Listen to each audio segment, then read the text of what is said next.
Son las 7:50 y después de haber hablado con especialistas, actores o analistas de política, corresponde que hablemos sobre salud pública, porque el día del voto, el domingo, fue un día después del récord de muertes que se ha registrado en nuestro país. Esa es la circunstancia social, humana y sanitaria en la que hemos votado.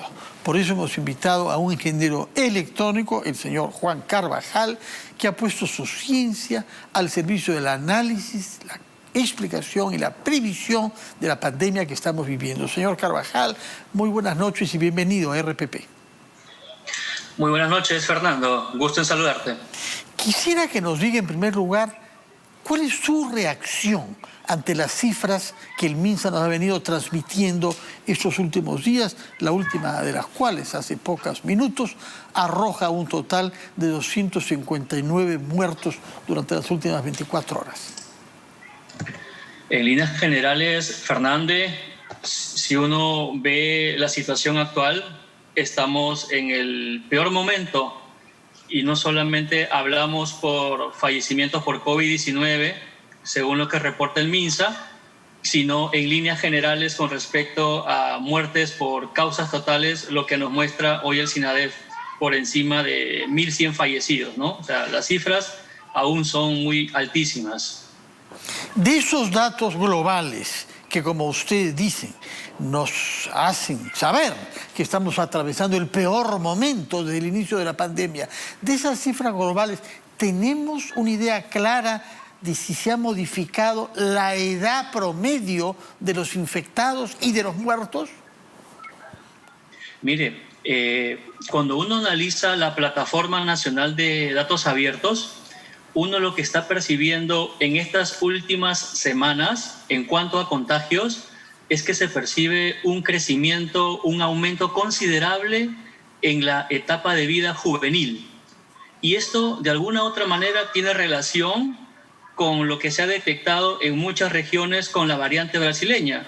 Hoy sabemos que justamente esta variante afecta al grupo de jóvenes. Eso es en contagios. Sin embargo, en fallecimientos persiste el tema de mayor cantidad de muertes en adultos y en adultos mayores. Pero lo que preocupa es que lo que precede de todo, que es el aumento considerable en la masa juvenil. En la masa juvenil. Y usted asocia eso fundamentalmente a las variantes, sobre todo la variante brasileña. Esa es la causa. No es que haya más exposición de los jóvenes al contagio por su comportamiento, sino cree que hay un factor biológico intrínseco en la variante brasileña. Así es, y eso lo vemos en la etapa intermedia, que es el sistema hospitalario. Hoy nuestros médicos nos indican pues que la mayor cantidad de demanda por ocupación de cama hospitalaria o UCI es jóvenes, algo que no se veía en la primera ola. Entonces tiene una correlación. Quisiera saber si sus análisis cuantitativos les permiten establecer cuál es el porcentaje de mujeres y de hombres que se vienen viendo infectados en esta nueva etapa de la pandemia. ¿Ha visto una diferenciación con respecto a la primera ola con respecto a esta segunda? Lo que se está percibiendo en esta segunda ola, en líneas generales, no hablemos por etapas de vida, sino en líneas generales que son más el sexo femenino, que tiene un mayor peso sobre el sexo masculino en esta segunda ola. Que ha aumentado el porcentaje de mujeres que se infectan. Correcto. Y que fallecen en relación a la situación de la pandemia antes de esta variante. En efecto, así es. Más mujeres porcentualmente que lo que había antes. Correcto. ¿Tienen cifras, por favor, sobre la duración de los infectados en los hospitales? Ese tema es grave porque hemos sabido, lo sabemos perfectamente, que han habido carencias de camas, especialmente de camas adaptadas a las personas que no pueden respirar, además camas UCI. Y de eso depende en gran medida que no se prolongue el tiempo de las personas en las camas. ¿Tiene usted una idea si ha aumentado o se ha reducido el tiempo promedio que los infectados pasan en camas de hospitales? Mire, don Fernando, es un tema muy importante el que usted toca, pues nosotros desde Open COVID lo venimos solicitando de hace 4 o 5 meses atrás, porque hoy día lamentablemente no sabemos ni las edades, no sabemos el flujo entrada-salida para poder determinar justamente lo que usted está consultando. Nuestro país vecino del sur, Chile, lo tiene totalmente controlado, por ejemplo. Entonces, eso debería de servir para nuestras autoridades dentro de la plataforma de datos abiertos, quienes analizamos de alguna otra manera para poder responder a estos estudios. Hoy, lamentablemente, no le puedo responder esa inquietud porque no hay data disponible al respecto. ¿Es que hay data sobre las circunstancias en que la mayor parte de la gente se contagia? Este me parece a mí un tema muy importante y poco tratado. Naturalmente prevenimos en general que no hay que acercarse a la gente a menos de una cierta distancia prudente, que hay que usar siempre mascarilla, que hay que lavarse las manos, evitar los sitios cerrados y las aglomeraciones. Pero ¿sabemos en concreto en qué circunstancias es que la gente se viene contagiando más? Bueno, los números no hacen más que reflejar el comportamiento que le estamos dando a la pandemia.